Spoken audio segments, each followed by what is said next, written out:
I know that you started in this business at a very young age.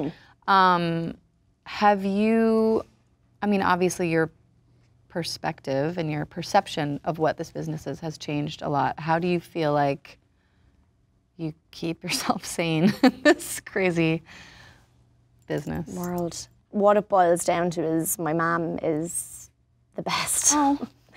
My mom's the best, and she's always been with me up until I was 18. She came away with me and she was my chaperone.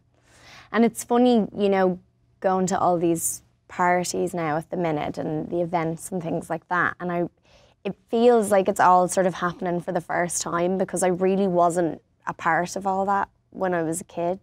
I do think there's also just more pressure put on kids now. I don't know if it's just me, but like I do think there's more pressure put on like kids who are actors or in the public eye to like be on social media and promote themselves, and none of that was around even when I was a kid. But I think I was fiercely protected by my mum and my dad.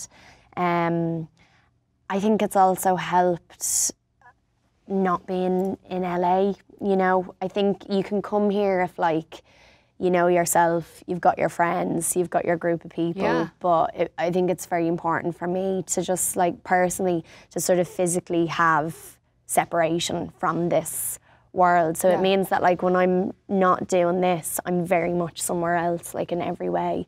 And it just means that you grow up having the right sort of priorities, like great friends, great female friendships, like, you know, my best friends and my mum and the people, and also the people that I work with, that's what's important to me. So I think it makes it easier then when you're doing press and you're doing, you know, weird stuff like this. It kind of helps you to go, oh, okay, I know what the real world is, and because I'm a part of it. And I think that, I don't know if you've found that as well, if it's been important for you to like similar. Take time for yourself. And go away.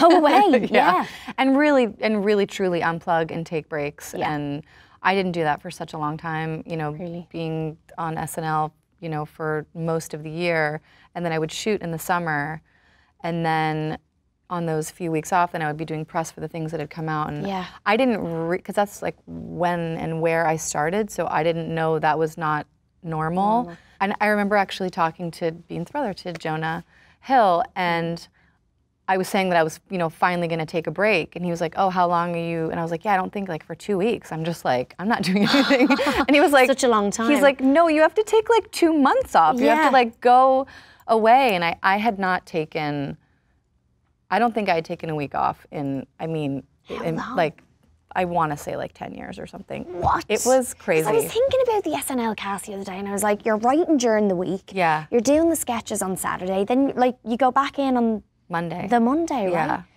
I remember reading Amy Poehler's book about SNL, and she's like, people would just get us McDonald's and we'd just like eat crap and keep writing and work into the early hours like that. That must have been, was it weird then when you finally stopped? I'm sure it must have been so sad. It was so but was weird. It weird to kind of go like, oh, this is the real world? It was like someone took like an IV out of my arm, and I was like, whoa.